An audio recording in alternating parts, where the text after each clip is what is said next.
what's the strategy for the markets? We have Deven Choksey joining us right now on the show. Very good afternoon to you, Deven. Thank you so much for being part of the show. I wanted to try and understand how should one gauge this sort of a market, right? Because at one point in time, you had a significant downturn in the market. You were very sure that the markets were only going to drift lower. Then you saw a rally in the market, and you were sure that the rally will continue. Now markets are in a consolidatory phase. So what should you do? What should be the strategy? Wait, watch, and hold on to it? Yeah, good afternoon. Well, as I understand, I think the market is now experiencing the sector and the stock rotations in a significant manner. Those stocks, I think, which are significantly appreciated, likes of Reliance included, I think they are probably finding some exit and getting into the names like metal in current times. So as we see it, I think the markets are basically wanting to get into the momentum once again, and that's where you are seeing the shift happening in rotational manner. We probably would like to believe that I think those sectors and the stocks therein, which are neglected up till now, say for example, metals I talked about, or for that matter, even public sector banks, or for that matter, even IT companies, probably I think you might see the preference going into them, I think, when the sectoral rotation takes place. So this market is all about, I think, quick shifting and getting into the momentum based stocks at any given point of time. Point taken, Devan. Hi, this is Nehi also joining in the conversation. Want to understand the kind of market moves that we've seen today in particular. We were expected to open at a very decent level above the 25,000 mark. Forget 25,000 right now, even sustaining above 24,700 is seeming like a big task for the market. Help us understand if this is purely profit booking, if this is global sentiment weighing on our market, or what are the factors at play, because there has not been any incrementally negative news coming in for our markets across the breadth to be reacting so sharply today? Well, yes, I think no negative news for sure. I think, and we are basically looking at the market to cross the higher levels, maybe crossing 25,200 in a due course of time. But before it happens, I think some part of the rotation, some part of the profit booking, some part of the shifting from the large cap heavyweight stocks to some of the neglected up till now, those kind of sectors of the stocks, I think are gaining the preference at this point of time. And that's the reason for which I think we are seeing the slightly lower trajectory of the index right now, and profit being in the heavyweight stocks like Reliance, which I mentioned earlier. Right, so that's the take coming in on the markets and the texture. I wanted to know, Devin, when you look at the markets and now everyone's spinning hopes on H2 of FY26. And the reason why I'm saying H2 of FY26 because hopefully things will start settling in when you talk about the earnings projections for most of these companies. Q1, Q2, we know that most of the part of Q4 FY25, you had this entire tariff announcement coming in. Some of the companies were impacted.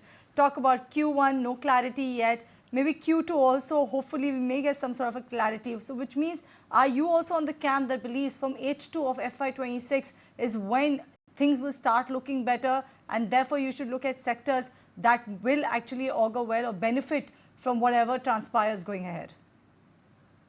Well, absolutely. I think some of the mainframe items, I think, which are likely to unfold in coming period, we are going to see the reconstruction-led demand in some of the commodities globally, including metals, particularly because of the situation on the war front is probably, I think, showing the symptoms of cooling down, be it Russia, Ukraine, or be it America talking about signing the nuclear treaty with Iran, or even that matter, I think India Pakistan related situation, I think, remain under control, which means that I think the wherever the damage have taken place in those territory, including I think the Gaza territory where America has shown the intention to take it over. Maybe I think the reconstruction-led demand could possibly be the new thing which one will have to experience or one will be experiencing in the financial year 26. In which part of the year it would be? I think most likely in the second half of the financial year for sure. If that happens, then probably I think we're likely to see firmer trend for the commodity as a whole. Given the kind of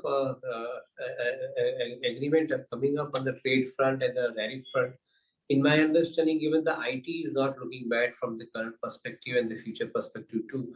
So that could also be once again be shown a greater amount of acceptance in the market in the portfolio. Maybe India economy, I think, is showing higher amount of growth, and that's where we are likely to see the demand continuing.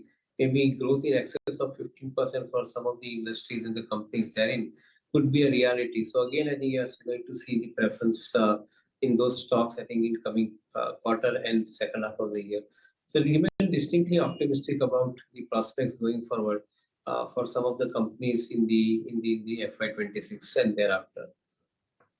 Appreciate that view. You did speak about realty, and on that note, we have an 18-hour news break confirmed. A big boost for the real estate sector coming in Maharashtra. The state announces the new housing policy. Anurag Shah is joining us with all the details about this story that he has been tracking very, very carefully. Anurag, take it away. Big development related to housing and real estate sector in Maharashtra, and listed companies based out of Maharashtra as after 18 years, government of Maharashtra has announced a new housing policy, and this new policy has been named as Majha Ghar Majha Adhikar, that is my home, my right. Under this new policy, 70,000 crores of investments are planned, and a major focus will be on affordable housing, slum rehabilitation, redevelopment projects. Incentives will be given for the public-private partnership projects, land bank rationalization under the new policy. Premium rationalization is also a part of focus, as in city of Mumbai, the major part of overall project is of a premium also, around 30 to 35% of cost goes into premium charges. So premium also been rationalized in a new housing policy, and there are incentives for rental housing project, there are incentives for student housing projects that has been mentioned by Chief Minister Devendra Fadnavis. So last housing policy was announced in year 2007, and after that lot of scenario has changed, and demand for housing and increased, and major demand is for the affordable housing for middle class, for LIG group, for MIG group. So considering all factors, new policy has been announced by Maharashtra government and got a cabinet approval today. So going ahead, government plan to give a single window clearance also for approvals related to the real estate projects also. So big development related to housing and real estate sector in Maharashtra. Maharashtra में आज हमने नई housing policy लाई है।